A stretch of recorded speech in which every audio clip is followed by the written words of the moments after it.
Son las cartas de Donoso a Carlos Fuentes y de Carlos Fuentes a Donoso.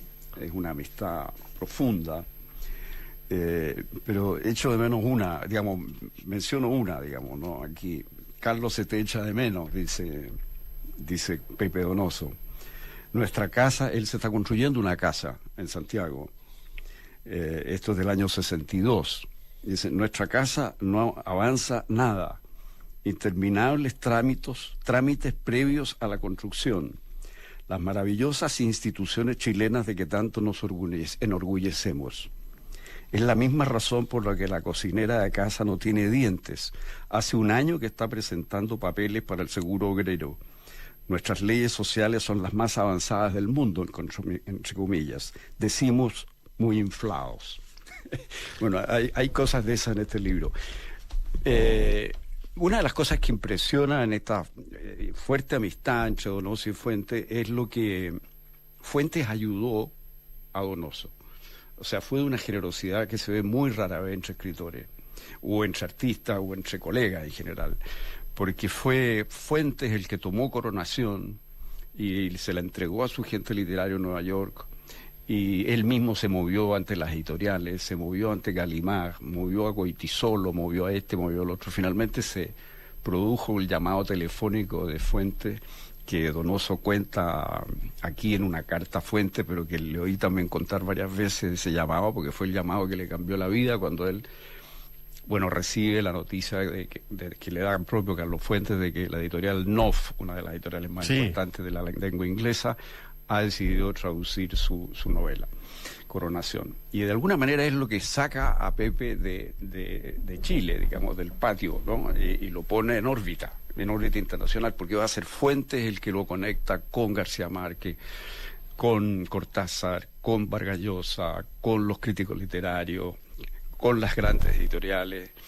O sea, es realmente asombroso la generosidad y, por otra parte, la sensibilidad literaria de Fuentes, porque así como descubrió tempranamente lo que era García Márquez, así también vio tempranamente lo que era el talento de José Donoso, que todavía estaba en proceso, porque estamos hablando de un José Donoso joven. En algún momento Fuentes le dedica un artículo que me tocó pedírselo para ese libro que se llama El escribidor intruso, que es un conjunto de textos periodísticos de Donoso que hizo la Cecilia García Huidobro, que lo recopiló. Bueno, el prólogo de Fuentes es magnífico y dice que Donoso, de todos los escritores del boom, es el más raro de todos, el más, pero supo ver eso, supo verlo y apreciarlo, sí. Porque la capacidad de ver algo y despreciarla es lo más habitual, digamos. Si ver algo que no te cuadra. Bueno, Donoso hablaba mucho de Fuentes, hablaba muchísimo de él, del impacto que había sido para él leer La región más transparente, cómo eso le abrió un mundo de posibilidades, fue una gran sorpresa para él. Y también, bueno, de los libros posteriores. De hecho, hay un famoso prólogo que le hace a Artemio Cruz, que es un prólogo que acompaña hoy día a ese libro, que es una de las novelas principales de Fuentes, sí, en sus obras completas. O sea, que quedó como un prólogo que hoy día es clásico, digamos, de rigor. Sí, sobre esa novela, donde sugiere una lectura muy literaria y muy interesante y muy original de la novela. Y que se ve a Fuentes le gustó mucho, porque por eso quedó, digamos. Ahora, lo que también le impresionaba a Donoso de Fuentes era su vigor, su vitalidad, su buen ánimo, cómo sabía nadar, me acuerdo lo bien que nadaba Fuentes, y su don de gentes, porque Fuentes era un tipo que donde estuviera, en Nueva York, en París, en Londres, donde fuera, estaba siempre en contacto con gente entretenida, con gente inteligente, con gente culta, con gente influyente. Y tenía ese don de gente, Fuentes, muy, muy grande. En sus diarios, como sabemos, esto se transforma en una envidia. Total. ¿No? Una envidia total a Fuentes. Pero Fuentes es como un hombre que está muy solicitado, ¿no? Por la literatura, por el periodismo, por la política. Por las artes en general, por el cine, con quien tuvo tuvo bastantes vinculaciones con el cine. El contacto con Buñuel, por ejemplo, de Donoso también se produce vía Fuentes. Fuentes ha trabajado haciendo un guión para Buñuel que no prosperó, pero en definitiva tenía mucha relación con Buñuel. Entonces era aparte de su literatura y de su cultura, lo otro que admiraba mucho Pepe era la capacidad de estar atento a lo que estaba ocurriendo que tenía Fuentes, en el campo artístico, en el campo del cine, en el campo, o sea, era un hombre muy sensible al momento, a lo que se estaba mostrando en ese momento. Y donde había una gran afinidad entre ellos era esta capacidad de apreciar estéticas, o sea, novelas construidas a partir de una estética totalmente distinta de la propia, o muy diferentes entre sí, ¿no? Eso era otro punto en común que les permitía compartir muchas lecturas. Hay momentos aquí en la correspondencia donde Fuentes le sugiere muchos autores. Bueno, le sugiere leer Rayuela, le sugiere leer La ciudad y los perros, Buzzati, son todas que se ha traducido al francés y que entonces Fuentes por ahí pesca, pese a que ha salido en Italia años antes.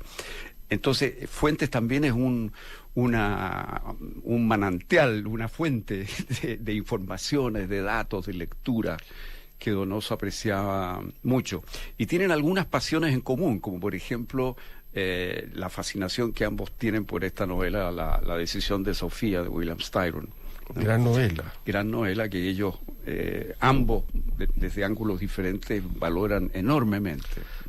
Que el tiempo le ha pasado de manera injusta esa novela, La decisión de Sofía. Cuesta hoy día volver a ella. Sí, en su momento. En su momento sí. Fue extraordinario.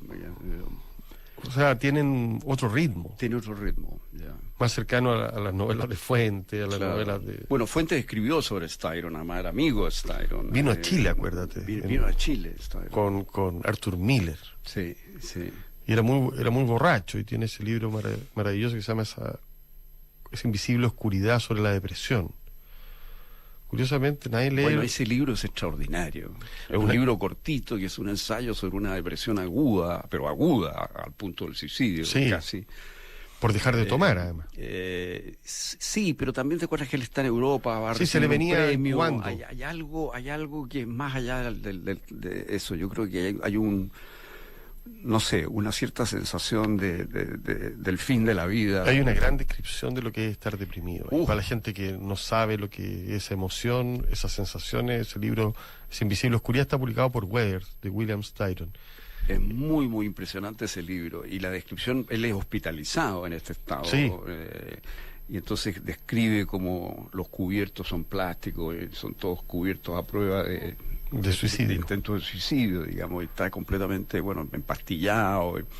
Esto fue incluso presentado en una reunión anual o una reunión importante de psiquiatría, o como testimonio de una depresión aguda, profunda. Y súbita, además. Súbita. Fue una cosa como que apareció en su vida. Debe haber habido alguna depresión de fondo, pero él no se sentía una persona depresiva hasta que de repente se le produce esto, en un hotel. No me acuerdo si es Roma o París. Sí, y dice por ahí, no sé si me equivoco, porque muchas personas creen que estar deprimido es estar triste. Entonces, no es lo mismo. No es lo mismo. Entonces, Styron por ahí ocupa una metáfora médica. Dice, estar deprimido es como tener un ataque al corazón. Esa es la gravedad. Como tener un infarto. Claro, es una enfermedad. Una enfermedad, sí, pero de esa contundencia. De esa contundencia. Oye, te quería preguntar, tú que estuviste con la correspondencia entre Fuentes y Donoso, ¿qué le daba Donoso a Fuentes, tú crees? Bueno, para que hayan entablado esta amistad, siempre hay hay un flujo de, sí, claro, de emociones. Es curioso, yo creo que Fuentes veía en Pepe, y era lo que Pepe le daba, una enorme mirada literaria a novelas muy distintas. O sea, él veía... Pepe era un hombre, en cierto modo, era un animal más literario que Fuentes, era un animal 100% un gran literario. lector.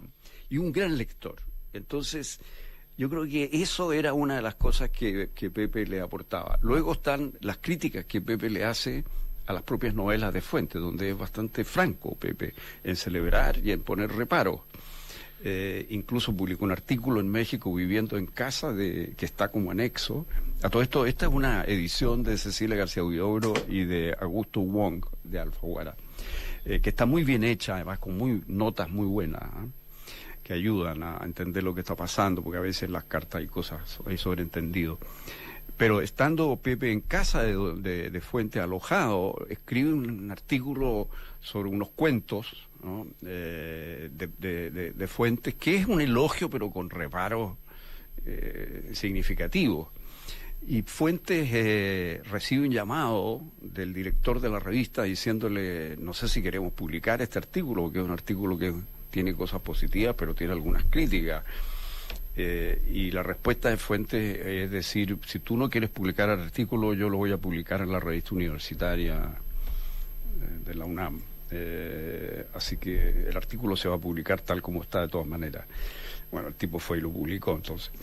Pero esa era un poco también la actitud caballerosa de Fuentes, o sea, era un tipo que no aceptaba la crítica, incluso hay momentos donde le dice...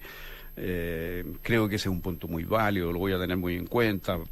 Fueron compañeros de colegio, ¿no? Tuvieron ambos en el Grange, pero con 2 años de diferencia, y no se conocieron mucho en el Grange. Era más amigo con Torretti, Fuentes. Eso sí, era muy amigo con Roberto Torretti, incluso se especula con una novela. Una novela hecha a la limón. Ellos sí eran muy, muy amigos. Y una amistad que se mantuvo. Eso no me cabe duda. Sí. Sé que se mantuvo en el tiempo y hasta el final. Y que Fuentes apreciaba a Torretti mutuamente. Mutuamente, y Roberto lo convidó a almorzar. Yo me acuerdo de haber almorzado con él en su casa, con Carlos Fuentes. Y me acuerdo el comentario de Carlos Fuentes a la salida de ese almuerzo, que un almuerzo muy pequeño, y donde estaba Roberto y donde estaba la Carla, ¿no? Carla Córdoba. La Carla Córdoba. Y a la salida Carlos Fuentes me dice, oye Arturo, si cayera una bomba nuclear y se destruyera todas las bibliotecas del mundo, todo lo que se sabe, se desapareciera y sobreviviera esta pareja, podrían reconstituir entre ellos dos todo el saber de la humanidad. Bueno, es un gran elogio. Un gran elogio. Sí, y yo creo que es curiosa esa amistad y es parte de la historia de la literatura chilena, ¿o no? Sin duda. Por ahí estaban esos años del Grange, que habían personajes. Sí, porque el otro que estuvo ahí fue Heinemans, ¿no? Sí, estaba mi tío también, entre otras cositas, de Fernando Rivas. Bueno, claro, Fernando Rivas, otro, claro. Pasó por ahí. Claro, que era muy amigo del Pepe Donoso. Claro. Entonces, íntimo, y cuyo espíritu a rato uno siente en el obsceno pájaro de la noche. Claro. No hay como un personaje que uno pueda decir que Pepe se basó en él, pero sí hay un ambiente que tiene mucho que ver con lo que era, yo creo, Rivas. Yo te iba a decir que hoy día, sin haber preparado nada, se me empezó a ocurrir como ¿cuál sería la gran novela chilena que uno le podría pasar a un tipo que viene llegando a Santiago en estos días? Pero que no lo quiera aburrir, o sea, no le vaya a pasar 500 páginas. Una novela que fuera una muestra de nuestra identidad. Yo creo que El lugar sin límites, siendo una novela feroz, debe ser sin duda algo que nos retrata de manera total. Las diferencias de clase, los resentimientos, por otro lado, ciertas emociones entremezcladas, ambiguas. Yo creo que ese libro, la pobreza, el campo, el pueblo. Sí.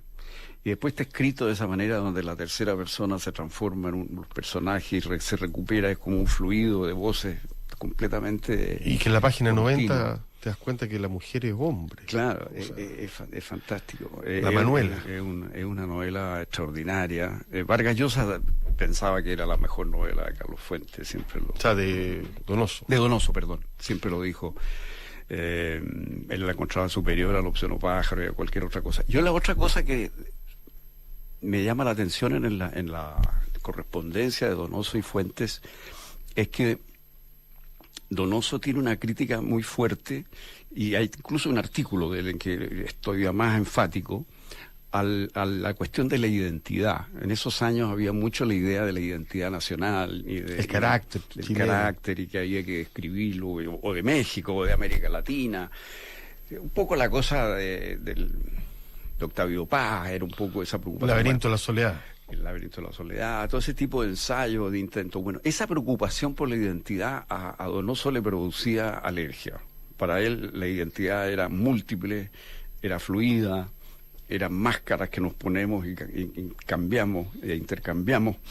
O sea, él no creía para nada en esta idea de la identidad. Como una cosa latinoamericanizante en ese sentido. Exacto. Y en general a él, en todos los temas, yo diría que el tema de la identidad era una cosa que le producía distancia, que le parecía... La identidad fija. La identidad fija. O sea, él más bien pensaba en la contradicción, en la tensión, la ambigüedad, en la ambigüedad y en la cosa dinámica, ¿no? Eso era muy de Donoso. Yo la otra novela corta que recomiendo mucho de Donoso, y tal vez para un lector joven puede ser una manera de entrar a Donoso, es Taratuta.